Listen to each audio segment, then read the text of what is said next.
Assalamu alaikum, আমি Zakaria from department of software engineering daffodil international university. আমি আজকে দেখাবো কিভাবে ডিসিএল ল্যাপটপে উইন্ডোজ ইনস্টল করার পর যে ট্র্যাকপ্যাড সাউন্ড আর ডিসপ্লে ড্রাইভারটা গায়েব হয়ে যায়, সেগুলো হচ্ছে অটোমেটিক ইনস্টল হয় না ডিসিএল ল্যাপটপগুলোতে, সেগুলো আমরা কিভাবে ঠিক করতে পারি। ইনশাল্লাহ এই ভিডিও দেখলে আপনাদের সকল সমস্যার সমাধান হয়ে যাবে। তো প্রথমে লিঙ্ক ডিসক্রিপশন থেকে আপনারা হচ্ছে লিঙ্কটা ওপেন করে নেবেন। লিঙ্ক ওপেন করলে আপনারা দেখবেন এখানে তিনটা এরকম আছে। তো ডাবল ড্রাইভার পোর্টেবল এই জিনিসটা আমরা ডাউনলোড করে নিব। তারপর আমাদের প্রেফারেবল মডেল অনুযায়ী যেটা আমাদের দরকার, ধরে নিচ্ছে আমাদের ল্যাপটপের মডেলটা DC255D, তো আমরা এটার ড্রাইভারটা ডাউনলোড করে নিব। এটা জিপ ফাইল অনুযায়ী ডাউনলোড হবে, এটাও জিপ ফাইল অনুযায়ী ডাউনলোড হবে। তো দেখা যাচ্ছে আমরা ডাউনলোডের পর এরকম একটা ডাবল ড্রাইভার পাবো। আমরা জাস্ট ভেতরে যে যারা উইন্ডার বা কিছু সফটওয়্যার নেই তারা এভাবে Ctrl+C Ctrl+V দিয়ে এক্সট্র্যাক্ট করতে পারবেন। এক্সট্র্যাক্ট করার পর ভেতরে ঢুকে আমরা হচ্ছে এই যে ডিডি, এটা রান অ্যাজ অ্যাডমিনিস্ট্রেটর দিয়ে অন করব।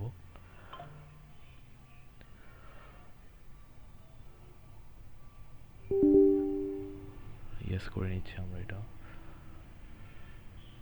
তারপর আমরা এটা দিব হচ্ছে রিস্টোর,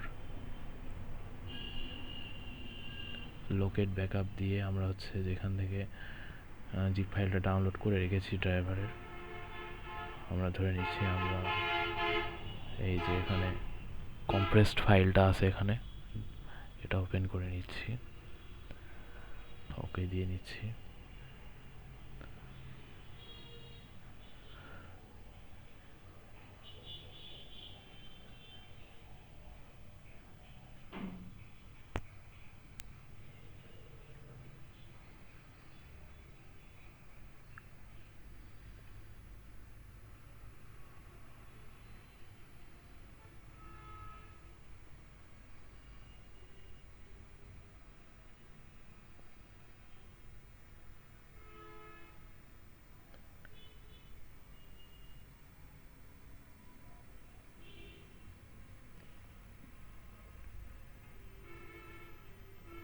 তো আনকম্প্রেসিং হওয়ার পরে আমরা দেখতে পারবো আমাদের কি কি ড্রাইভার লাগবে।